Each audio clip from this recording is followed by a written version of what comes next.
Ladies and gentlemen, hello and welcome to Unit Lost. I am Stylosa and I'm joined by the magnificent...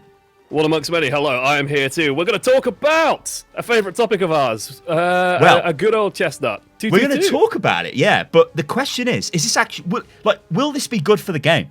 Like, there's a load of different ways you can come at this, because 222, well, I mean, it's a role lock, it's a meta lock, that's the big thing.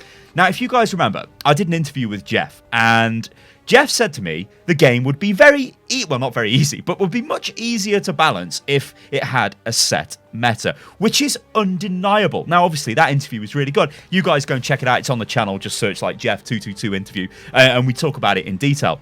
But we don't actually get any definitive answers. We don't get, oh, yeah, it's coming out at this time, or oh, yeah, this is happening, or whatever. All we really got out of Jeff was, yeah, we're working on it, and it takes a lot of effort to do.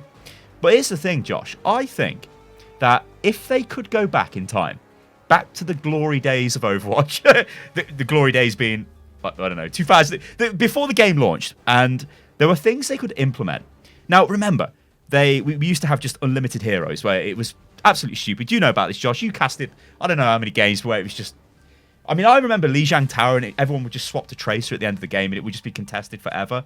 And it was like, what the hell? Yeah. It was either frustrating. 6 Tracers, or it was 2 Winstons, 2 Tracers, 2 Lucios, and they would just never leave the point, because the Winstons were too strong and would get their ults up and running quicker, because back in those days you got ults quicker as well. The Tracers would dance all over the place, and Lucio, you couldn't touch him. And so, Lijiang Tower especially would last hours. Like, we'd be there for days, weeks. You'd have to pitch a tent to cast tournament. They thought it was okay, didn't they? It always goes back to this, like, very rosy vision I think the devs had of the game, where it's like, oh yeah, people won't be toxic, and oh yeah, let's just let you play whatever you like, and oh yeah, it'll be fine. When actually, it's kind of a bit crazy. But my whole point was, I reckon that they would have installed 222 and the hero limit lock at the start of the game if they could go back with the power of hindsight. Probably. See, I don't think so. I think if they could go back with all the information they had now and retool the game, and like from when they are building the game and designing the game, if they could rebuild it, I don't think they'd actually go with 222. I think they would go with 141, because we've seen, like, from the Jeff interview, what he said was, oh well, if you want to lock in Soldier and you want to play Soldier, and we just implemented role queue, and there was no change to player behavior, which is a very important statement that I'm sure we'll cover later. Then what will happen is you'll get like a 24 or 29-minute queue or something. Yeah. Like, it will be an insanely long queue time, which shows us that most people want to play DPS, right? I mean, they have the data. It's an FPS game. Yeah, it's an FPS game, right? You want to play the game that lets you click on the enemies, and most of the other roles, yeah, some of them kind of do, but a lot of them don't, and you don't really get the same feel of it, and you don't get the same enjoyment out of it. And so, yeah, I think they go for 141, to be honest, and try and design it around that, maybe. But 222, where we are now, that's much easier to implement. The game sort of, the meta in the early days especially bubbled up towards it. And honestly, I don't know about you, but I have most fun in 222. Like, when 222 is being played, I generally know what I'm doing, I know what everyone else is doing, and there's like a very easy to understand and path of least resistance sort of game style that makes Overwatch work and feel like Overwatch. Yeah, nice thing. Well, feel like Overwatch. This is the point I wanted to make. I said to Jeff, I was like, look, it's not Overwatch to me unless you've got a main tank and a main support. If you don't have that, you said that to Dread. Dread. You said to Dread. Jeff. That lad everybody knows. Swap DPS of main tank, 2 mods in the cooler, perp. But yeah, like, if you ain't got a main tank or a main support, it's not really Overwatch, is it? If you've just got tons of DPS on your team or whatever, it doesn't really have that structure, right? You look at the way the game's built. It's built, primarily for having a barrier tank, let's say, or somebody at least who can block damage coming into your team to let the DPS work, let the supports get space, and all of that good stuff. But yeah, that's a very interesting point you're bringing up. Like, maybe not so much 222, but anyway, the fact is that's the way the game has gravitated, it's the way the game has gone. And like you said, it is undeniable that you do have more fun in the game when it is 222. The big thing here is, though, there are comps where it still can be quite interesting to play when it's not 222, but the thing is, when it comes back to balance, I mean, I think Jeff gave the example of, which hero was it? Brigitta, about balancing Brig. If it was 222, then it'd be much easier to balance Brig, because you could only ever have 2 supports, 2 healers on the team. So Brig would be much easier to balance, because they'd up her healing and do things like that, because, well, you can only have 2 supports. Whereas the horrific state we've got now is, well, was Brig in a very difficult position, and she was just a complete response to them trying to change the meta from dive, and well, we all know what happened there. Yeah, it's one of those things where if you have 2-2-2, what it means is for a fact that they can't, you can't just stack all 3 healers, or you can't stack 4 healers potentially on top of each other and just have tons and tons and tons and tons of healing output. The issue that Brigitta gives you, and Baptiste sort of does similar as well, which is why he's also sneaking into the 3-3 meta slightly in certain places, is because they can just output all this AoE healing while still doing some damage. Brigitta can 1 versus 1 most heroes in a sort of, if you try and run into the enemy team and you beat Brig, you're probably just going to lose. Like, she's very difficult to beat in that regard. And then you just sit her on top of a team and she's just providing all this healing for free while doing damage at the same time. And yeah, she's just going to look really, really powerful. And you can make a way more fun hero if you know that she's not also going to be assisted with Moira healing or Zenyatta healing or Lucio healing, on top of all the healing that she's also providing, going into 3 heroes that have like 400 plus hit point pools as well. And that's where we get the 3-3 meta. That's where it all sort of devolves down to, well, we're putting out so much healing that DPS can't really beat it, and we can't one-shot anyone because the people that we're shooting at are tanks, and there's barriers, and there's defense matrix, and there's all this other stuff in the way, and so nothing else works. Let's just all play tanks, and let's just all play supports, which is what's kind of happened in the Overwatch League.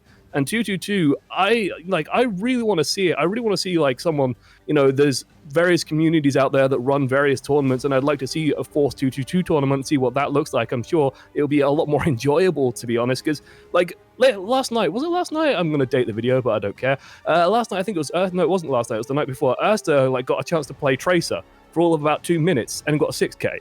And like a 6, he killed 6 people on Tracer, and it was phenomenal. And the Twitch chat went nuts, everyone went nuts, the casters went nuts. It was amazing, and we got to see DPS play. Well, the thing is, right, whatever. Let's say I don't care about Overwatch League, but what I care about is having a game that's playable.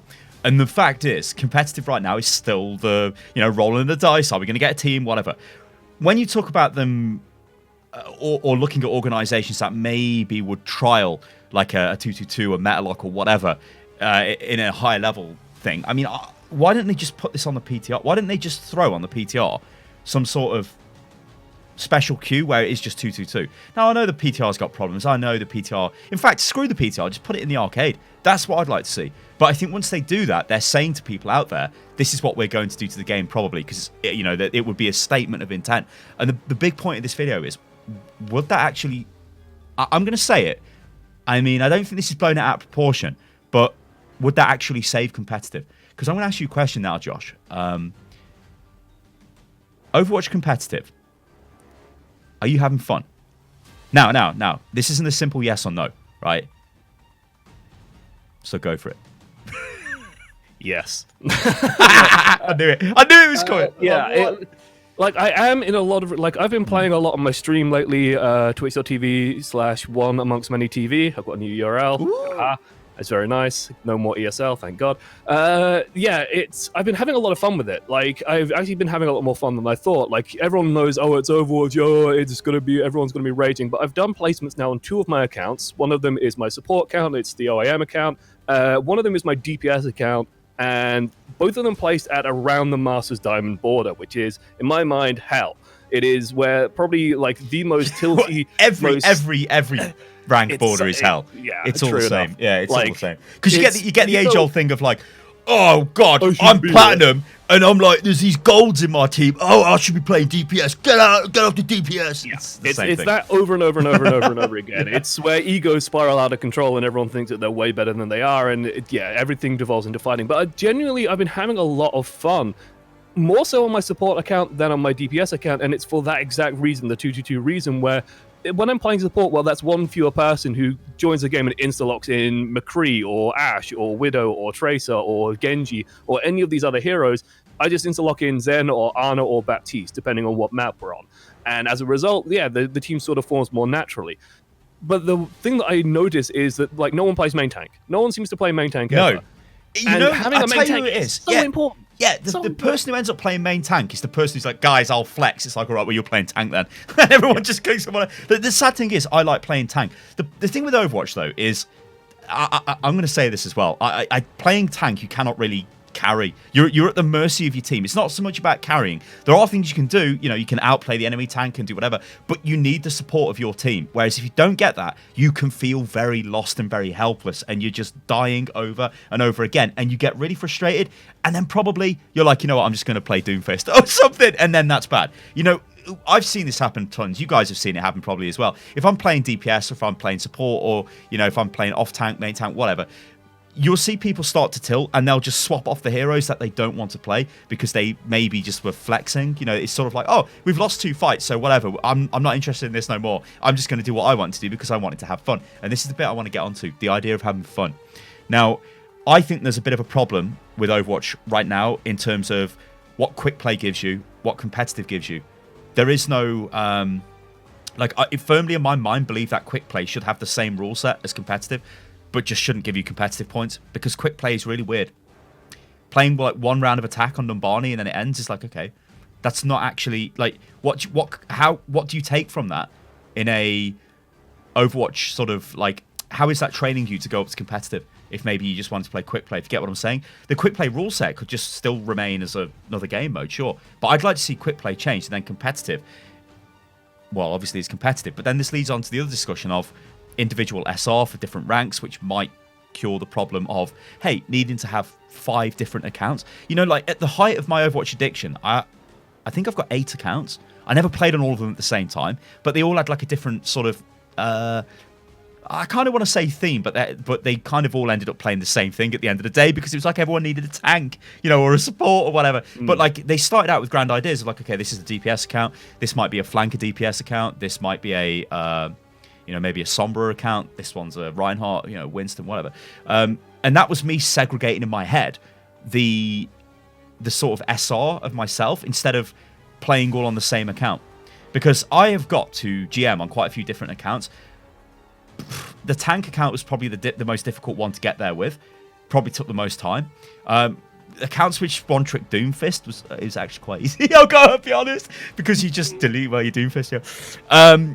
The soldier account as well, which I think is the steak bake account. It might actually be the Spitfire account. I'm not sure, but like it was sort of easier to just sort of one-trick my way in that sort of way. But yeah, the thing is, I want a game that's got structure, and if Jeff has said having structure will make it easier to balance the heroes, then surely that means it would be a better game. Now, there's loads of like different points of views on this, and the one thing I want to touch on now is if there is a Force 2-2-2, does that cause problems with diversity in the game when it comes to hero selection, and is that actually a problem? Yeah, just to play like devil's advocate, because I am firmly on the side that I think 2-2-2 would be a better for the game, but the negatives of it could be that, I've had games where you lock in and you have 4 DPS and 2 supports, or you have 5 DPS and 1 support, and somehow you win, right? And somehow you actually, like, I've actually noticed this on Paris a lot, which is a highly contentious map. I've got a lot of opinions on Paris, but in general as well. And it's a very like choke point oriented map, but when you just throw a ton of DPS through it, you actually don't just spend much time in the choke. If you've got like a Genji, a Sombra, a Tracer, like a bunch of stuff that just goes through the choke without worrying about a choke point, then suddenly they panic and they don't know what to do, and it actually kind of works. And there are instances where that happens, or just like triple tank, triple support. Some people might like playing it. Some people probably do like playing it. Some people like playing quad tank comps. It's kind of fun to bring it out every now and then, to bring out something that's a little bit interesting, a little bit spicy, just to have like that option of cheese. Like I know you come from a StarCraft background, I come from a StarCraft background as well, and there's sort of the idea of cheesing people, right? Where you like do like a 6 pool. And you just like instantly make Zerglings and rush the enemy team. Well, in Overwatch, the equivalent of that would be like a 3-3 or a quad tank idea, where you just go, guys, let's just all go tanks and run at them, and kill them like that. Like it gives you these little options, these little flavor options. But the issue that seems to have happened, just to counter my own argument slightly, is to go, well, those flavor options, those little spices that you can throw in here and there, they've become the norm in the pro scene, and they've become sort of the optimal way to play, and they are causing issues on hero balance levels, like with Brigitta, for example, like maybe with Roadhog as well. Roadhog could maybe do a lot more, or be a lot more interesting, if you don't have to worry about him being essentially a third DPS. When you just make him a pure off tank, suddenly he might be able to do some other cool things. We don't know. There's options available to the dev team, and I think that would be nice. Yeah, well, I think like when you talk about Paris, and Paris does have problems, if there was a 2-2-2 meta before they built the map, then the map may be different. Because, I mean, I don't actually know what they did with Paris. Like, listen, I'll say this on Paris, right? I think it's a nice looking map, but it's like they've shoved together all the worst parts of 2CP and gone, there you go, guys. And it's like, yeah, this is a bit weird. This is really a bit weird. So, yeah, Paris. I can literally talk about Paris forever. Oh, my God. But yeah, the 222 lock. Like, sometimes I think as well, we're 3 years into Overwatch now, and it's almost like maybe we want change for the sake of change. Because when I asked you earlier on, are you having fun? You're like, well, yeah, I kind of am. And I asked myself this question. Well, I will now. Am I having fun? I kind of am. But what really does my head in is when you get a game and it's just a complete mess because nobody's playing together. And I wish they had a way of reducing that number of those games happening. You know, everybody always blows this out of proportion and says, oh my God, Overwatch, out of 10 games, maybe 6 of them are playable. The rest are just complete trash. I don't think that's true. I think what happens is you think it's trash in your head when you don't get to play what you want to play, but maybe you still win the game, right? It's like, okay, well, we needed a tank, so I had to play tank. We're on Ilios, and we played on Ruins, and yeah, I was playing Widow, and I played really well, but then for some reason, on the second point, which ended up being well, our main tank just decided to play Soldier, and I'm like, what the hell? Why is this guy swapped? Now, what do? Do I shout at the guy in voice chat, go, why have you swapped main tank? No, it's like, okay, I'll pick Orisa. But then we win. But did I really have as much fun? Because maybe I wanted to play DPS. So then maybe I think, well, that was what? Right. We're getting real here, Josh. Do you ever say to yourself, that was much harder than it needed to be? Because I say that a lot to myself, right? All the time, yeah, I say this a lot. I'm like, it's probably one of the most common things I will say after a match is that was far more difficult. That felt far harder than it should be. But why, right? Why? Because, like, if they have a team comp, for example, if they had a team comp that doesn't work or that shouldn't work, and you just have like a normal team comp, then you can just run to the enemy team. Or if you don't have a proper team comp as well, if you just had one person who just picked Reinhardt and you just stood in front of the enemy team with them, like, you don't even need to be a good Reinhardt. And this kind of puzzles me. This has always been something that's confusing to me when people say, like, I cannot play Reinhardt. And I kind of get, like, I cannot play Reinhardt, but I'm not very good at him, so I won't play him. And it's like, you've got to learn. Like, I think everyone, especially at a certain level, has to kind of be able to pull out a little bit of everything now and then, because you're not always going to be able to get what you want, and you're just going to lose if you try and play what you know best all the time. So just having that ability to just go, okay, well, I can quickly play Reinhardt for just this game maybe, and then I'll just hold my barrier up, you shoot the enemy team, they don't have a Reinhardt, they don't have a main tank, we win. And there's just so many instances where it's just like one or two things gelling here and there. Someone just making a slight compromise at times. Like just giving our Reinhardt a Zarya, for example. Zarya's fun to play. She's a sort of DPS hero. You get big graviton surges. You get to do cool things. So playing off tank, if you're a DPS main, isn't actually that terrifying if you're not playing Diva. Zarya is a really, really, really fun alternative. And yeah, like you can do so much with it, but there's so many instances where people just make life difficult for themselves. Yeah. I don't know why. Well, the cure to that in my head is you have individual SR for different types of class of hero, and before you queue up, you select the class you intend to play, and then it feeds into a 2-2-2 system and goes, oh, there you go. Here's Stylosa. He's a trash, I don't know, platinum Genji, right? So whatever. He's now this is getting really detailed because he selects projectile flanker DPS. This would never happen. So he's selected Genji. Platinum. But if he's going to play something else, hey, he might be a higher rank. I don't know. It's a very complex issue, guys. But what I want you to do in the comments below is be real. We've tried to be very honest in this video. I think, and Josh thinks as well, that 2-2-2 would be better for the game. The thing is, I don't think it's just a simple, oh yeah, we throw 2-2-2 out and everything's fixed and everything's fine, because you will still get people who get angry. Because think of it this way, you know, you might go in as DPS, but the other guy that goes in as DPS might pick the hero you want to play, and you're like, what? I want to play Genji, but you've picked him. Any chance? And then there's an argument there. So it could still happen, but I think it just reduces the frequency of it, and that's probably a good thing, right? It reduces the amount of games lost in Hero Select. That would be nice. And to me, it seems like a lot of games get lost. But again, this is like personal opinion, and it does get skewed because you go into a game, you see everybody lock into DPS, and you're like, okay. I mean, I've had the decision to make sometimes where it's like, what do I do, right? We don't actually have a tank, but we don't have a support. And I'm like, what the hell? Or maybe we've got a Roadhog. That's generally what happens. You get an off tank. You might have a Diva, a Roadhog, or a Zarya because people don't want to play the main tanks. Because and I think some people honestly believe this, but they see it as a bit of a cop-out. It's like, oh, if you're playing Reinhardt or Winston or whatever, you know, you're not really putting in as much effort as other people, and I don't think that's right either. honestly, I think that's a thing.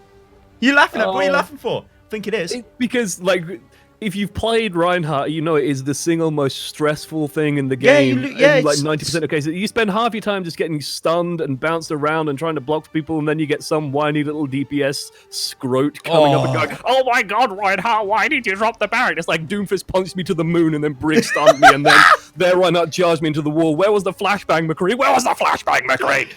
And on that bombshell, ladies and gentlemen, let us know what you think about this in the comments below. I've been Stylosa. You can follow me on Twitter, which is @Stylosa. I'm also @Stylosa on Instagram as well. Ooh, Instagram. Ooh, he's become a thought, ladies and gents. Anyway, right, yes. You can find me at twitch.tv/oneamongstmanytv and on Twitter at one_amongstmany. All right, guys. We'll catch you on the next one. Toodaloo.